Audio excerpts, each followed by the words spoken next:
안녕하세요. 법무법인고은의 서진수 변호사입니다. 오늘은 제가 여러분한테 회생 절차에 대해서 딱 5분 안에 빠르게 설명해 드리도록 하겠습니다. 이 회생을 선임하게 되면 의뢰인들이 처음에 가장 먼저 하셔야 될 일은 저희가 이런 서류가 필요하다라고 안내를 해드리면 그 서류들을 하나하나 발급을 해서 저희한테 주시면 됩니다. 그럼 저희가 그 서류를 받아서 개시신청서나 금지명령, 중지명령 신청서 같은 서류들을 잘 작성을 해서 법원에 접수를 하게 됩니다. 빠르면 하루 이틀, 보통은 한 일주일에서 2주일 정도가 지나면은 중지명령이나 금지명령이 나오게 되는데, 여기서 이 부분은 조금 더 자세히 설명을 해드리면, 보통 이 회생을 준비하는 채무자들의 경우에는 빚이 굉장히 많은 상태이기 때문에 이 사건을 접수할 정도가 되면은 이미 막 여기저기서 돈 달라고 연락 오고 압류가 들어온다거나 급여 채권이 이미 압류가 되어 있다거나 이런 식으로 빚 독촉에 시달리고 있는 분들이 많습니다. 그런데 이렇게 채무자를 너무 강하게 몰아붙이면 사람을 너무 궁지로 몰면은 포기하게 됩니다. 그래서 이 회생 절차는 법이 일정한 테두리를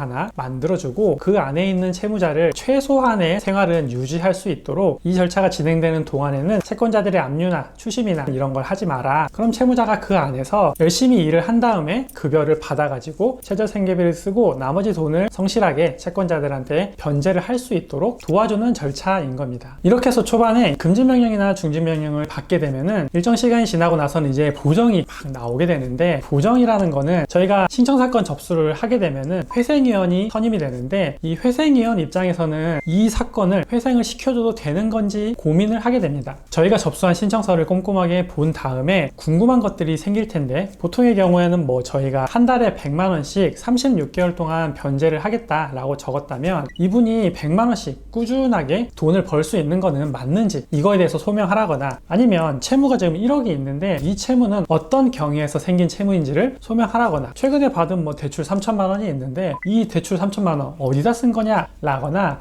회생을 해줘도 될 만한 사건인지에 대해서 회생위원이 궁금해하는 것들이 있고 그걸 물어보는 절차라고 생각을 하면 됩니다. 그럼 이렇게 회생위원이 여러 가지 보정을 내렸을 때 사실 그 보정을 잘 막는 게 굉장히 중요합니다. 이 보정을 잘 막았다면 개시결정을 받을 수 있게 됩니다. 사실 이 개시결정만 받아도 회생 절차는 상당히 많이 진행이 된 거라고 생각을 하시면 되는데, 이 개시결정이 났을 때쯤에는 또 한 가지 주의하셔야 될 게 있는데, 개시결정을 하게 되면 이제 변제금을 갚아야 되는 통장이 열리게 됩니다. 그런데 보통 우리가 개시 신청을 할 때 한 3개월 뒤부터 36개월 동안 변제를 하겠습니다, 이런 식으로 변제계획안을 제출을 했는데, 신청을 하고 한 6개월이 지나고 나서 개시결정이 나면 3개월 뒤부터 갚겠다고 했고 6개월이 지났으니까 보통 한 3달치 정도를 한 번에 갚아야 될 수 있습니다. 그럼 저희가 만약에 한 달에 100만 원씩 갚겠다라고 했고 1회차, 2회차, 3회차를 한 번에 갚아야 되면 개시결정이 나고 300만 원을 한 번에 갚아야 되는 상황이 생기는 거죠. 그런데 이 회생을 하시는 분들이 통장에 그렇게 1,000만 원, 2,000만 원 모아놓고 시작하는 분들은 없다 보니까 개시결정이 나면 변제금을 한 번에 몇 달치를 갚아야 될 수 있다는 걸 미리 좀 알고 돈을 모아 놓으셔야 개시결정 나고 변제금 납입하는 것이 가능하게 됩니다. 그래서 이 개시결정 났을 때 일시금으로 상당한 목돈을, 일정 정도 목돈을 갚아야 될 수 있으니까 시작할 때부터 이것에 대비해서 돈을 좀 모아놓고 시작을 하시는 게 중요합니다. 그렇게 해서 우리가 개시결정이 났고 변제금도 잘 납입을 하게 되면 보통 채권자 집회가 열리게 되는데, 이 채권자 집회는 생각보다 간단한 절차이기 때문에 너무 걱정하실 필요는 없고 그냥 편하게 다녀오시면 되고, 채권자 집회를 하고 나면 또 일정 시간이 지나고 나면 인가결정을 받게 되실 겁니다. 인가결정까지 받았으면 이제 회생 절차는 어느 정도 마무리가 된 거다라고 생각을 하셔도 되고, 인가결정이 난 경우에는 우리가 제출했던 변제 계획안에 따라서 한 3년이나 5년 이렇게 일정 기간 동안에 매달 성실하게 잘 꾸준히 변제를 하면 마지막에는 이제 면책 결정을 받고 모든 채무를 탕감받은 다음에 사건이 종결하게 되는 겁니다. 다시 한번 간단하게 설명을 해드리면, 변호사를 선임한 다음에 서류를 준비하고 개시 신청이나 중지명령 신청, 금지명령 신청 같은 걸 한 다음에 중지명령이나 금지명령을 받고 나서 일정 기간은 보정을 열심히 거치게 되고, 그러고 나면 개시 결정 나오고 채권자 집회하고 인가결정 나오고 면책까지 받으면 완전히 끝난다,